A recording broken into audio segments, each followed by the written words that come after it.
Lijep pozdrav svima i dobrodošli na moj kanal i dobrodošli u današnji informativni video. Dakle, zanima vas ova tema čim ste evo tu. Naime, ako želite učiti slovenski iz početka, da rečemo od nule, ili ako već imate neko predznanje, odnosno možda ste išli na neki tečaj ili niste zadovoljni sa tim dobijenim znanjem, također ako sve razumijete ali ne znate pričati ili imate strah ili sram od pričanja, ili jednostavno se želite dodatno pripremiti za ispit, mogu vam pomoći u tome.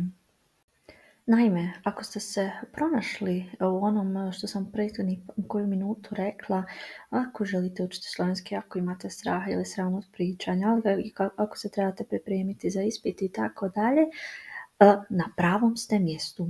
Naime, za više informacija pogledajte ovaj video do kraja, a prije svega naravno pretplatite se besplatno na kanal. Naime, radi se o online časovima koje sam uvela za kandidate jer imala sam stvarno puno upita i na YouTubeu i na Facebooku ispod lekcija i slika koje objavljam na Facebooku. To znaju oni koji prate Facebook stranicu, odnosno Facebook profil, a oni koji to još ne rade, odnosno ne prate kanal, odnosno profil, imate ispod ovog videa u opisu, imate link za Facebook stranicu na kojoj svakodnevno možete naći neke korisne informacije, slike sa opisima, nazivima na slovenskom i tako dalje. Uglavnom baziram se na tom profilu samo na učenju slovenskog, a ovi koji također prate YouTube kanal mogu naučiti dosta iz lekcija. Pa da vidimo vrste časova za koje se možete prijaviti. Dakle, imam časove za A1 i A2 stepen. To je znači možemo krenuti od nule same, da tako rečemo od same abecede. Tu dosta se prijavljuju ljudi koji na primjer su na terenu, ali eto sad trebaju se prijaviti na ispit A1, A2, nebitno, pa ali nemaju vremena da idu na te redovne časove ili im ne pašu časovi zbog smjena i tako dalje. Uglavnom uspijemo se uklopiti. Zatim imamo pripremu za A1 ili A2 ispit. Ove osobe se prijavljuju koje su išle na te tečajeve, ali misle da nisu dovoljno spremne za A1 ili A2 ispit, pa žele nešto dodatno naučiti i uzmu sebi par časeva i reču, na primjer, na kojem dijelu se žele bazirati, odnosno za koji dio nisu sigurni da znaju i samo se baziramo na tom. Zatim najviše popularan je konverzacijski čas. Dakle, to je za osobe koje nisu sigurne da li znaju pričati, odnosno boje se da tako rečemo priče i prijave se za ovaj čas gdje se samo baziramo na pričanju. I također između ubacimo i neke pravila, sve zavisi kako osoba je spremna, odnosno kako osoba vlada sa jezikom. I također imamo časove za medicinare gdje se baziramo na ovoj tematici. Najpopularniji je konverzacijski čas, odnosno najviše upita imam upravo za ovu vrstu časa gdje se baziramo samo na pričanju. Naravno, ubacimo između i neka objašnjenja za vokabular, za gramatiku, ali u suštini sve se svodi na to da vi što više pričate. U narednim minutama ću vam pokazati par primjera sa mojih časova kako to izgleda, čisto da imate neku predstavu kako to u stvari funkcionira. I što je najvažnije, na tom času ja vas naravno ne moram vidjeti. Znači idete bez straha, bez srama, čisto opušteno pričate sve što znate. Prvi primjer.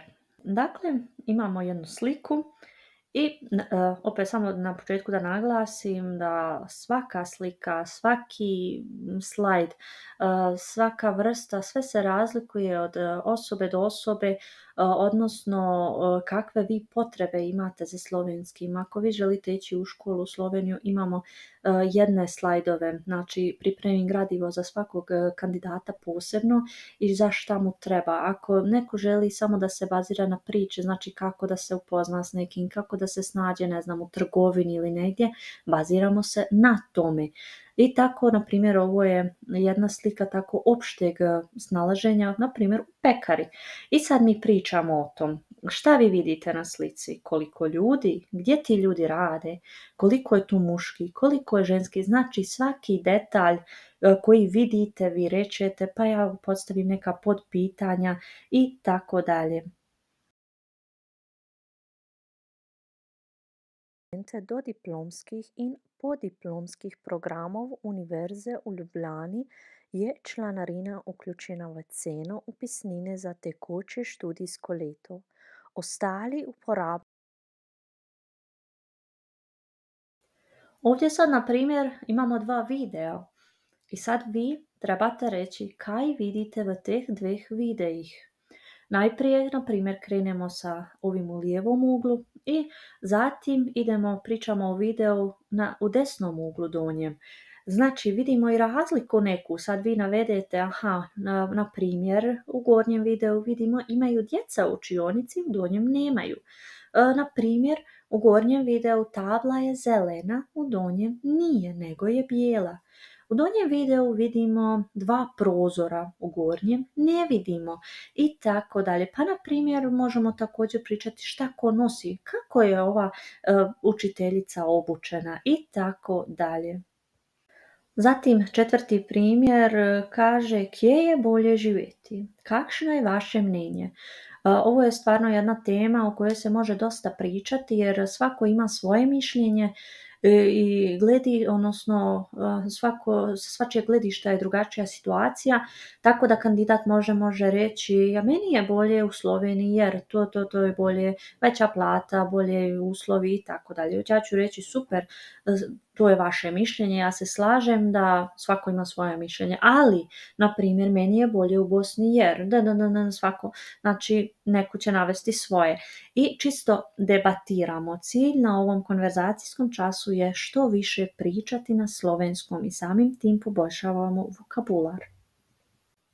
Zatim naravno govorimo i o svakodnevnim situacijama, odnosno postavimo se u te situacije pa pričamo o sebi. Ako se trebate s nekim upoznati, pred nekim se predstaviti, pa evo imate neke teze, kako bi rekli, točke po kojima idete, čisto da vam bude lakše i vi pričate. Ja sem prihajam iz stare sem. Sem poročena, nisem poročena, imam otroke, nimam otroke, po poklicu sem itd. itd.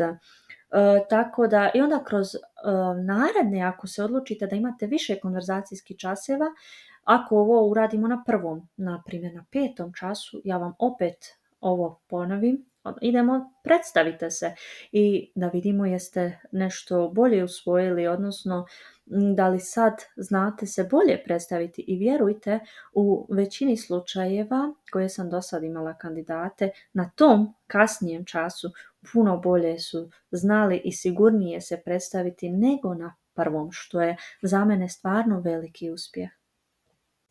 Ukoliko vam se čini zanimljiv ovakav način učenja i ukoliko biste se pronašli u tom da bi vam godilo, odnosno da bi se snašli i da bi vam pomogao ovakav čas, odnosno ovakvi časovi, ovakav način i želite probati, slobodno pišite na e-mail ili se javite na Facebook stranicu i link od stranice Facebook, odnosno Facebook profila i e-mail adresu ću ostaviti u opisu videa koji se nalazi odmah ispod dole. Tako da slobodno se javite ukoliko imate interesa. Želim vam sreću, odnosno puno sreće pri učenju slovenskog. Također pogledajte i lekcije na kanalu gdje mislim da je stvarno kvalitetno i gdje su kvalitetno urađene lekcije, jer stvarno znam da sam se potrudila oko toga i trudila sam se da obradim puno tema, tako da imate preko 100 videa sad za sad, svako će naći nešto što mu treba. Čujemo se u nekom narednom videu. Svako dobro!